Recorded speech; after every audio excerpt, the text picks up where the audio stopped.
On the top left is going to be the Samsung S90C QD OLED. On your top right is going to be the LG C3 OLED TV. And then on the bottom, you are going to have the QN90C from Samsung, the Neo QLED TV, which is a mini LED TV.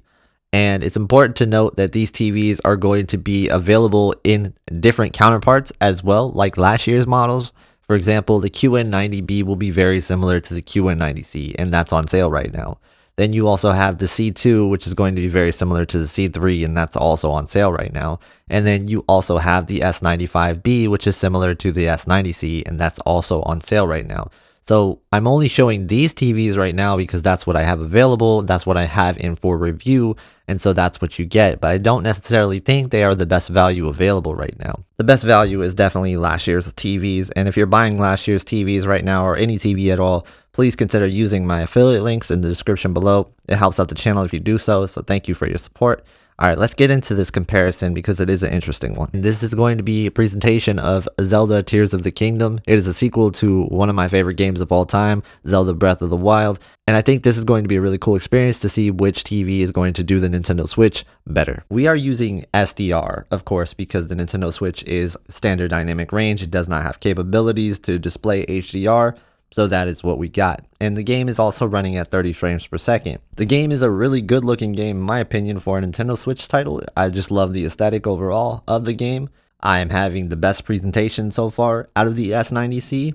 It is giving me the good balance of having the OLED deep blacks and also the brightness that I would hope for from a game like this. The QN90C is also extremely bright. You will see that throughout the video, but at times those scenes can kind of lack the contrast. But overall, I really did like the experience from the QN90C in regards to playing this game. And unfortunately, the LG C3 is letting me down on that department because of course we are in SDR. And if you guys don't know, the LG C3's SDR game mode is limited in its capabilities for peak brightness, and this year it's even limited in its color brightness performance compared to outside of game mode, much like HDR is, but it's worse on SDR, especially when using the Nintendo Switch because there's no real workaround. You have to kind of use game mode. With these things in mind, I do want you guys to know that you have full brightness capability on the QN90C, you have full brightness capability on the S90C, there is no restrictions there. The only restrictions in place are the LG C3, which is probably why it looks very dull. And the camera's making it look a little bit more dull, but in person it did look significantly duller than the other two TVs. And that's unfortunate. The C3 is a really good TV, but it is not going to be a good TV for SDR gaming. It's just not. Unless you're able to play Xbox SDR game and you have ALM, that workaround, then you can get a decent playable experience. But to me, when you limit the peak brightness, I think you're limiting a lot of what the TV is capable of. And for example, you can see the fire from the torch just does not appear right, and it doesn't give me the sense of being on fire, where the S90C and the QN90C absolutely do give me that sense. And there's also going to be examples where you're seeing a lot of brighter elements in this game in the dark. For example, like green swirls, there's often some green swirls. They're very bright and they stick out on the QN90C quite a bit, and they stick out on the S90C quite a bit, but they just look very dull on the C3, and that's unfortunate. And I know like you'll get arguments saying that, okay, you're not supposed to play SDR at high peak brightness levels, but I don't think that games are treated the same way as TV shows. For example, I watch TV shows at a lower peak brightness level because oftentimes I do feel like the TV shows can be a little bit blown out if you don't have them turned down a little bit.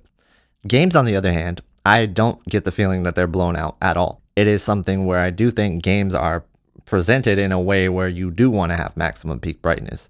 And when we're talking about SDR games, that's not really an exception either. So you know, you can make arguments for or against it depending on who you are. It actually really doesn't matter at the end of the day because it matters what you like the most. So you play the way you like. So I'm just saying that when you're looking at these images and they're all side by side like this, I'm looking at the capabilities of the display, so I have to call it out. It's been a problem for years in my opinion with the LG OLEDs, and I really wish they could fix this in a firmware update. All you have to do is just enable peak brightness. That would be a very nice thing for you to do.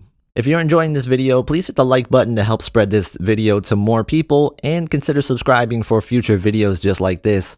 Thank you guys for your support. All right, let's keep going with this comparison. So I did put it to where the brightness was all the same, and for that I had to lower the peak brightness down to off on the S90C and then put the brightness setting to about 45 to match the LG C3, and on the QN90C I had to drop the brightness down to about 14, 15 to match the LG C3. So if you're trying to match to the brightness and see how they look, you can see how they look here. So I just wanted to show you that while we were in a comparison. Now let's go back to the full capabilities of these TVs. All right, so the game itself, we are seeing that at times it looks like the C3 is crushing the shadows. I just want to say that it's not that bad. It is a little bit of black crush, but it is not as bad as the camera's making it. It's just really hard to maintain a balance of not blowing out the QN90C and not having the C3 be too dark. So I did make sure like the exposure was turned up at the most before the QN90C would clip, and I just did not want to clip either TVs. So that is just one of the things that you kind of have to understand, that the QN90C is brighter than the C3 and S90C. That is for sure thing. And the S90C is brighter than the C3 significantly as well. So these are the things that I just want to point out. They are what they are. But in terms of shadow detail, the C3, yes, it is crushed a little bit, but not as crushed as it looks on the presentation here that you're seeing on the screen. So I just want to call that out. I also want to talk about the upscaling capabilities of this TV. You know, when we're talking about the Nintendo Switch, it does feel like Samsung just gives you better processing inside of game mode. And you're just getting kind of a softer look with the LG OLEDs in game mode.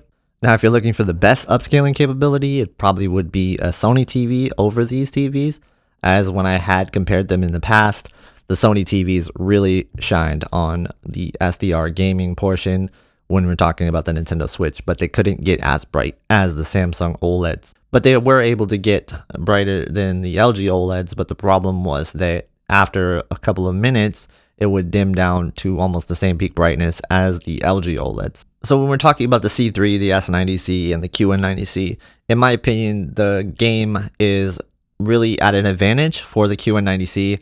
The QN90C looks much brighter, and it looks very colorful.